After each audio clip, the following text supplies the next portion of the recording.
you come for your intro to Pilates reformer training, the on-ramp classes, you're going to get a much more detailed introduction. But I wanted to kind of demo with Lisa some of the exercises that you're going to be learning and why they feel so good. So we're going to start with Lisa. She's going to lie down. And she's in a neutral spine position. You're going to hear all about the basic principles. And she's going to be using what we call footwork. So she's going to put her toes on the bar, heels together, toes apart. Her knees are apart, and she's going to exhale as she presses out. And this is called footwork. Just keep going, Lisa. Exhale as you press out, inhale as you come down. But what we want to do in footwork is we want to get you into the parts of your lower body that you're not used to. And that would specifically be your butt and your hamstrings. A lot of us are very dominant and tight. We lead with our quadriceps and hip flexors, and that leads to issues of imbalance that we want to correct in Pilates. The whole nature of Pilates is to bring you back to a neutral, most functional position. So she's warming up, she's feeling good. And the great thing about this is this resistance, but like one of my older clients said, I can do Pilates because the whole hour I'm lying down, which is not entirely true. And she also said, it makes me feel so young because you can see there's resistance. She's getting all the benefits of resistance training, but she's in a passive position so her body didn't hurt. All right, so we're going to go to a second position. So Lisa's feet are going to be a little bit wider. And when you come to on-ramp, we're going to do several different positions with your feet because we believe each time we change the stimulus or the foot position, we change the focus of the exercise. So while we might be working on the glutes the whole time, we might be straining a little bit more on the inner thigh, the outer thigh, the quadriceps, the calves. So go into high half toe just so they can see that. High half toe is when you're lifting your heels as high as you can get them. That's going to work a little bit more on the quadricep, but now she's going to go in and out. This time you're going to press out. She's going to drop both heels underneath that bar. And I'm telling you right now, that's a little bit of heaven, especially if you wear high heels, which neither of us do. I wear clogs. But especially if you're short in the back of those legs, a lot of people have plantar fascia because they've got short Achilles tendon, calves, and this feels really good. So that's just an introduction to footwork. Now after footwork, you might go into the hundreds. I'm not going to make Lisa do the hundreds. You want to do them? No. Okay, she's not going to do that. So we're going to do something else for her upper body. And this is called arms pulling straps. And there's some similar movements that you might be doing in the hundreds. But she's going to bring her knees up to tabletop. Now Lisa's really strong, so she's going to stay in a neutral spine, but you might start in an imprint spine, and your teacher will talk to you about that. Now she's just going to bring her arms straight down to her sides, and as she does it, she's exhaling. She's weaving those ribs down together. She's inhaling, she brings it back up, stabilizing her shoulders, stabilizing the ribs, using that breath to focus this movement. Each time she pulls down, she's also just compressing that transverse abdominal. So everything about Pilates is working from the inside out. We create movement rather than just react to it. We want to have you develop a very strong, functional core. Now, as she's doing this, she's making it look really easy, but she's really working the muscles underneath her shoulders and in her upper back to help her posture be open, strong, and functional. Now, I'm just going to make it really neat for 1 second. You take her arms directly out to the side. So you're like those gymnasts doing the iron cross, but she's not pushing from her neck and shoulders.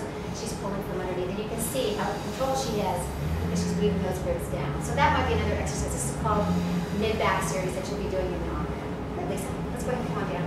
Now, I'm going to have you stand up. We're going to do some extension, if you don't mind. So in your on-ramp class, you're going to have something called the long box and short box position. This is long box position. And Lisa's going to lie down on her prone. And she's going to do some extension work. And again, this is for our posture muscles, but it's also for our glutes, it's also for our calves. It's a great muscle because we don't spend a lot of time in life working our back. We do a lot of glutes, right? So we want to have anti-old lady spine, right? Mm-hmm. We have a nice, beautiful, long spine.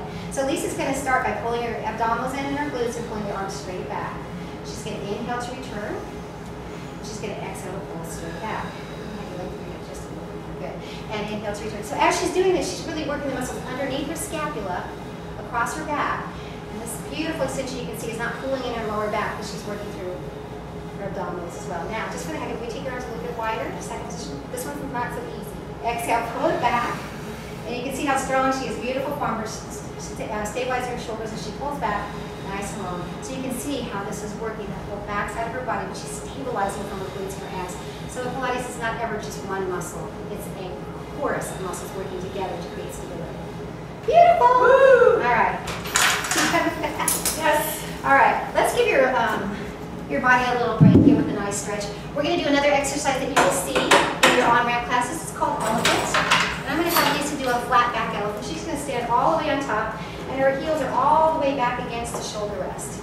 Now she's going to try to keep her back flat, and inhale, press back. She's using her glutes to fire that back, and exhale, she brings the feet underneath her. as she brings the feet underneath her, she reaches those tail feathers back, her sits bones back. And the whole time she's working her abdominals to help bring that in. Now for some of us, when we feel, Lisa's doing a great job, some people might not be quite as flexible in their hamstrings, so show somebody that might be a little bit tight how they might do this. They might have to feel like they need to round their back, or they might move the carriage all the way back in, or they might have to slightly bend the knees or have a little less control. But our goal is to get to that flat back, so you feel that stretch all the way up the hamstrings, all the way through the calves. It's kind of a catch-22, kind of like hurts so good, but it really feels good, and it is an excellent exercise for people with low back and tight hamstrings. Okay, let's do one kind of fun exercise, side twist. Okay. And the reason I've chosen these exercises is because when we work in the Pilates room, we always want to work flexion, extension, rotation, each plane of movement, because that's how functional movement is. We don't just work this way. So yeah, real life is about all different planes of movements. So that's why we're going to do now rotation. We've done flexion and extension, now we're going to do some rotation. So Lisa's sitting up very tall. She's going to keep her hands right in front of her chest. She's going to inhale to prepare, and she's going to move this to the left from her rib cage. So the axis point is that transverse. She's not leading with her neck and shoulders and being a bully about this. She's pulling her rib cage across, pulling up at that pelvic floor. So now the muscles that are working are the transverse, the obliques, the rectus. Not so much the hip flexors. You have fun? Not so much the hip flexors, not so much the shoulders. And this one will make you sweat really well. It looks simple, but she's just making it look so simple. All right. Now I'm going to have you do just one little more flick. I'm going to have to make you do the hundreds. Oh darn it. Okay. I'm sorry, but I think we need to show them some flexion with resistance, okay? We'll keep it really light about that. Okay.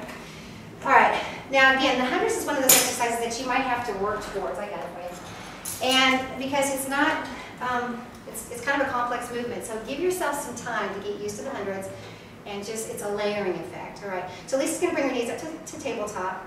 And in mat classes, we do the hundreds without resistance. In reformer workout, we do the work with spring resistance, so it's actually a little bit harder. So you're going to bring your arms up, you're going to inhale them out of the chin, exhale to roll forward and find that abdomen position. So her ribs are forward. She's only going to do 50 just so she can demonstrate. She's just going to inhale 2, 3, 4, 5, and exhale 2, 3, 4, 5, and inhale 2, 3, 4, 5, and exhale 2, 3, 4, 5. Inhale.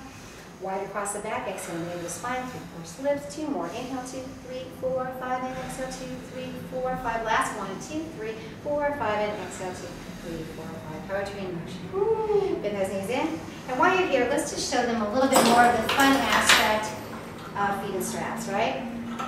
If I had one exercise that I would say is my personal favorite, it's this, because this is why people love Pilates on the reformers, because, well, just, I'm going to put this headrest down. Show them what a rollover would look like if you were doing it on the mat, okay?